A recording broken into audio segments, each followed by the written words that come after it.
अस्सलाम वालेकुम स्टूडेंट्स। इस वीडियो में हम class 6 PTB book chapter 1 sets है, उसकी एक्सरसाइज 1.3 है। तो उसकी एक्सरसाइज 1.3 का हम क्वेश्चन नंबर 1 सॉल्व करेंगे। और यहाँ पे क्वेश्चन नंबर 1 है, which of the following sets is the empty set. यहाँ पे हमें कुछ सेट्स दिए हुए हैं, ठीक है, डिस्क्रिप्टिव फॉर्म दी हुई है उसकी। तो उस डिस्क्रिप्टिव फॉर्म में हमने ये बयान करना है कि कौन सा सेट एम्प्टी सेट है। तो हमें पता है कि एम्प्टी सेट किसको कहते हैं, नल सेट को, जिसमें कोई भी एलिमेंट नहीं होता, ठीक है। एक एम्प्टी सेट होता है, जैसे हमारी एम्प्टी पॉकेट है। तो अगर हम कहेंगे कि हमारी पॉकेट एम्प्टी है, उसमें कुछ नहीं है, तो खाली होगी, उसमें कुछ भी नहीं होगा। हम कहेंगे हमारी पॉकेट एम्प्टी है, इसका मतलब उसमें कोई चीज़ भी नहीं मौजूद है। तो यहाँ पे हमारे पास है कि पहला पार्ट है कि सेट ऑफ हम करते हैं डिफाइन। तो एम्प्टी सेट जो होता है वो हमारे पास किस तरह का होता है, एम्प्टी सेट, इसको हम इस तरह डिनोट करते हैं कि हमारे पास एम्प्टी सेट, या इस तरह लिखते हैं तो या इस तरह। तो अब उन्होंने क्या कि ये बताया कि कौन सा सेट एम्प्टी सेट है। अब पहले उन्होंने डिस्क्रिप्टिव फॉर्म में हमने पूछा हुआ सेट का, the set of whole numbers less than 1, कि होल नंबर्स का सेट है हमारे पास, ठीक है। तो उसको हम पहले लिख लेते हैं, set of whole numbers less than 1। तो लेस देन 1 का सेट ऑफ होल नंबर्स में क्या आता है, 0 आता है। हमें पता है कि सेट ऑफ होल नंबर 0 1 2 3 होता है। तो ऐसा सेट ऑफ होल नंबर उन्होंने क्या लिखे हैं जिसमें जो लेस देन 1 होता है, 1 से लेस 0 है। तो लिहाजा ये हमारे पास क्या है, which of the following is empty set. ये हमारे पास एम्प्टी सेट नहीं है, इज नॉट एम्प्टी सेट, ठीक हो गया, क्योंकि इसके अंदर एक एलिमेंट मौजूद है। अगर एक भी एलिमेंट आ जाए, हमें पता है जो इसमें एक एलिमेंट आता है सिंगलटन सेट होता है। तो चूंकि इसके अंदर एक एलिमेंट है तो लिहाजा ये एम्प्टी सेट नहीं है। अच्छा, दूसरा हमारे पास है the set of English alphabets between U and V. तो अगर हम इंग्लिश के अल्फ़ाबेट्स लिखते हैं, हम उसको सेट ई से डिनोट कर देते हैं, ठीक है। हम इसकी टेबुलर फॉर्म में लिख के हम देख लेते हैं। तो ए यू एंड वी के दरमियान क्या कोई एलिमेंट आता है? अगर हम पढ़ें तो A B C D E F G H I J K L M N O P Q R S T U और वी। तो सेट ऑफ इंग्लिश अल्फ़ाबेट्स लिखने हैं बिटवीन यू एंड वी। तो क्या यू और we के दरमियान कुछ आ रहा है? नहीं, यू और वी के दरमियान तो कुछ नहीं आता।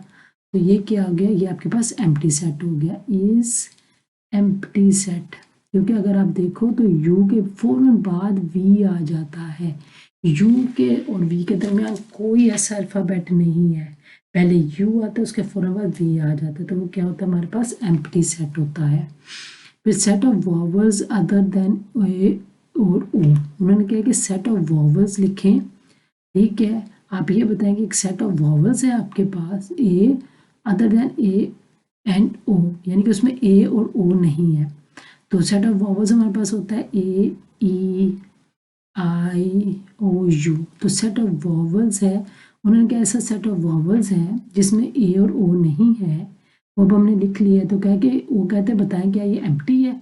No, it is not empty, क्योंकि एम्प्टी नहीं है। अगर ए और यू ओ नहीं है इसके अंदर, तो बाकी तो वॉवल्स हैं ना इसके अंदर, बाकी तो 3 वॉवल्स हैं। अगर 2 नहीं है तो फिर तो एम्प्टी ना हुआ, ठीक है। तो जब आपको कभी कोई ऐसी स्टेटमेंट आ रही है, उसको पहले टेबुलर फॉर्म में लिख लें, ताकि उससे आपको ईजी हो जाएगा, आपको पता चल जाएगा कि क्या बात करें। सेट ऑफ नेचुरल नंबर्स, उनके लेस देन 1। अब हमने set of natural number less than 1, तो 1 से लेस तो नेचुरल नंबर में कुछ नहीं होता। नेचुरल नंबर तो अगर आप देखें तो स्टार्ट ही 1 से होता है, 1 2 3। तो यहाँ 1 से कम कोई एलिमेंट आपको नंबर को नज़र आ रहा है? नहीं, कोई नंबर नहीं होता, वो तो होल नंबर है, जिसमें अगर 0 आ जाए वो whole number. Set of natural numbers में नहीं है। तो ऐसा set of natural numbers less than 1 ये एम्प्टी है, is empty, is empty set, okay. तो जैसे आप ये देखो कि मुझे डिस्क्रिप्टिव फॉर्म दी हुई है, मैं उसको टेबुलर फॉर्म में लिख रही हूँ। टेबुलर फॉर्म में मैं उसको कैसे लिख रही हूँ कि मैं पहले उसको टेबुलर फॉर्म में लिख लेती हूँ, फिर मैं देखती हूँ कि अच्छा ये एम्प्टी है कि नहीं, फिर मैं उसको कहती हूँ इज एम्प्टी सेट। तो बेस्ट वे है, कोई भी आपको सेट आ जाए, उसको कोई भी चीज़ को डिस्क्रिप्टिव फॉर्म में लिखे, उसको पहले आप टेबुलर फॉर्म में लिख लें, उसको एक दफ़ा लिख लें कि ये क्या बात करें टेबुलर फॉर्म में। जब आप टेबुलर फॉर्म में लिखेंगे, आपको बेहतर तरीके से पता चल जाएगा कि एम्प्टी है कि नहीं है।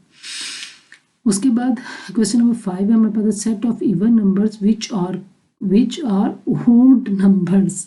अच्छा, उन्होंने कहा कि ऐसा सेट ऑफ इवन नंबर जो ऑड नंबर्स हैं, तो ऐसा कोई सेट नहीं होता। जो इवन नंबर्स होते हैं वो खाली इवन नंबर्स ही होते हैं। अब ये देखें, इवन नंबर्स का अगर हम सेट लिखने लगे यहाँ पे, ठीक है, ये मैं आपको एग्जाम्पल के तौर पे दे रही हूँ, तो क्या इसमें कोई ऑड नंबर आ रहा है?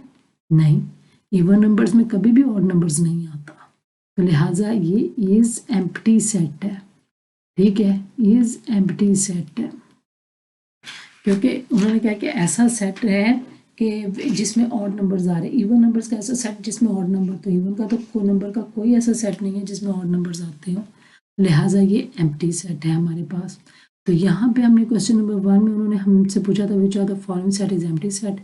तो हमने क्या किया, ये हमें डिस्क्रिप्टिव फॉर्म देखिए इंग्लिश स्टेटमेंट में दी हुई है। हमने क्या किया, हमने पहले उसको टेबलर फॉर्म में लिख लिया। टेबलर फॉर्म में लिखने के बाद हमने देखा कि वो एम्प्टी है कि नहीं है, तो फिर बाद में हमने लिख लिया कि ये एम्प्टी है। ठीक है, जो एम्प्टी नहीं था हम कहते थे इज नॉट एम्प्टी, जो एम्प्टी था उसने कहा लिखा इज एम्प्टी सेट। तो इस क्वेश्चन को करने का प्रॉपर वे ये है कि अगर आपको कोई भी सेट डिस्क्रिप्टिव फॉर्म में दे दे, अगर तो टेबुलर फॉर्म में दे दे वो तो वेल एंड गुड है, उसमें तो हमें प्रॉब्लम ही कोई नहीं, हम तो उसको देख लेंगे और कहेंगे अच्छा, उन्होंने कहना है कि अच्छा जी इसमें 1 है नहीं, हमने टेबुलर फॉर्म, ये जैसे टेबुलर फॉर्म लिखी है मैं इसमें, उसमें तो हम देख लेंगे एम्प्टी है कि नहीं है। जैसे मैं यहाँ पे एग्जाम्पल देती हूँ, मैं टेबुलर फॉर्म में आपको सेट ऑफ होल नंबर्स लिख लेती हूँ। मैं लिखती हूँ 1 2 3, मैं एक आपको लिख लेती हूँ और मैं कहती हूँ कि tell me that in this set 4 is है कि नहीं, कि एक सेट बनाए कि जिसमें 4 एलिमेंट 4 आता हो, तो 4th वाला तो कोई सेट नहीं बनेगा, तो लिहाजा वो एम्प्टी सेट हो जाएगा। तो वो तो हमें पता चल गया एम्प्टी सेट है। तो जब आपको डिस्क्रिप्टिव फॉर्म में आपको सेट दे दिया हुआ है, तो आप उसको पहले टेबुलर फॉर्म में लिख लें। बेस्ट वे होता है उसको टेबुलर फॉर्म में, जब आपने उसको लिखा है तो उससे फिर आपको बहुत ईजीली पता चल जाएगा कि एम्प्टी है कि नहीं है। ओके, तो अब हम यहाँ पे क्या करते हैं, अपना क्वेश्चन नंबर 2 सॉल्व करते हैं। क्वेश्चन नंबर 2 में है separate the finite and infinite set from the following. नीचे आपको कुछ सेटअप ये देखे आपको डिस्क्रिप्टिव फॉर्म में दे दिया, देखें ऊपर, सॉरी टेबुलर फॉर्म में, ऊपर उन्होंने स्टेटमेंट दी हुई थी तो वो डिस्क्रिप्टिव फॉर्म थी, नीचे उन्होंने देखे आपको कर्ली ब्रैकेट में लिख लिया, तो ये क्या आपके पास डिस्क्रिप्टिव, ये आपको टेबुलर फॉर्म है। अब उन्होंने कहा कि इसमें से आपको टेबुलर फॉर्म दी हुई है, ठीक हो गया, तो उसमें उन्होंने कहा है कि आप लोग इसको सेपरेट करें कि फाइनाइट और इनफाइनाइट सेट। तो फाइनाइट सेट हमारे पास कौन से होते हैं, इसको थोड़ा सा हम देख लेते हैं कि फाइनाइट सेट काउंटेबल होते हैं, ठीक है, जिसको हम गिन सकते हैं, जिनको गिना जा सकता है। इनफाइनाइट क्या होते हैं, अनकाउंटेबल, जिसको हम लोग गिन नहीं सकते हैं, ठीक हो गया। काउंटेबल जैसे ये आपके पास 1 2 3 एक ऐसा सेट आ गया, इसको आप गिन सकते हो कि इसके अंदर 3 एलिमेंट्स हैं, लेकिन एक ऐसा सेट आ गया 1 2 3, उसके बाद उन्होंने 3 डॉट्स डाल दिए, तो इधर तो आप गिन ही नहीं सकते हो। उन्होंने कहा लॉ महदूद है, 3 डॉट्स का मतलब है कि चलते जाओ ना ख़त्म होने वाला, तो ये अनकाउंटेबल है। तो ऐसा सेट जिसके एंड पे 3 डॉट्स आ जाए, इसका मतलब अनकाउंटेबल होता है, वो इनफाइनाइट होता है, इसका हिंट है। और जिसके एंड पे कोई 3 डॉट्स ना आते हैं वो काउंटेबल होता है, ठीक है। तो इसका टेबुलर फॉर्म में हिंट है ना। अब आपको यहाँ पे टेबुलर फॉर्म में और डिस्क्रिप्टिव फॉर्म भी दी हुई है, डिस्क्रिप्टिव फॉर्म में भी हमें पता चल जाएगा। द लेटर ऑफ वर्ड्स हल्ला हल्ला गुल्ला है, तो वो कहते हैं कि ये देखो एक लेटर ऑफ वर्ड एक सेट है, उन्होंने बना दिया हल्ला गुल्ला, तो उन्होंने कहा कि बताएं कि ये इनफाइनाइट है कि फाइनाइट है। तो आप यहाँ देखो कि क्या आप हल्ला गुल्ला को गिन सकते हो, इसके अंदर आप इसके जो लेटर्स हैं उनको गिन सकते हो, हम गिन सकते हैं, ठीक है, हम गिन सकते हैं कितने लेटर्स हैं, तो लिहाजा ये it is finite set. Okay, अगर इसका एक और तरीका है कि आप इसको लिख भी सकते हो, आप इसको इस तरह मज़ीद लिख सकते हो, HALG और U। अच्छा, मैंने आपको अपनी प्रीवियस वीडियो में बताया था कि यहाँ पे देखो डबल L है, हमने एक ही L लिखना है, A 2 दफ़ा हमने एक ही A लिखना है, G एक दफ़ा एक ही दफ़ा लिखना है, U भी एक दफ़ा। जो भी लेटर तो बार बार आ रहे हैं उनको एक ही दफ़ा लिखना है। जब आपने सेट टेबुलर फॉर्म में लिखना है ना, बनाना है आपने सेट टेबुलर फॉर्म में, तो आपने कोई चीज़ दोबारा रिपीट नहीं करनी है, क्योंकि सेट की डेफिनेशन में है कि सेट हमारे पास डिस्टिंक्ट होता है, व्हेन डिफाइन होता है डिस्टिंक्ट, उसमें कोई एलिमेंट रिपीट नहीं होता। तो यहाँ पे मैंने इसको टेबुलर फॉर्म में लिख लिया, अब आप इसको काउंट करो तो काउंट कर सकते हैं ना, तो it is finite set because it is countable, आप लिख सकते हो because it is countable so it is finite set. इधर बिकॉज इट इज़ आप लिख सकते हैं बिकॉज इट इज काउंटेबल। ठीक है कि ये काउंटेबल है, काउंटेबल तो आप इसको, ये फाइनाइट है, या लिख सकते हो it is countable so it is finite, जिस तरह भी आपको बेहतर लगे। इसको आप यहाँ पे पहले यहाँ पे लिख दो, उसके बाद फिर ये जहाँ लिख लो, ठीक हो गया। उसके बाद है the set of natural numbers. अब यहाँ पे आप पहले सेट ऑफ नेचुरल नंबर्स लिखो, ठीक हो गया। तो सेट ऑफ नंबर 1 2 3, अब उन्होंने हमें बताया ही नहीं कि सेट ऑफ नेचुरल नंबर कहाँ थे। लेस देन 9 लिखने हैं, ग्रेटर देन 100 है, लेस देन 100 है, नहीं। उन्होंने कहा चलो जी सेट ऑफ नेचुरल नंबर, तो वो तो सो ऑन है, हम लिखते जा, हमें तो नहीं पता। तो ये क्या है, इट इज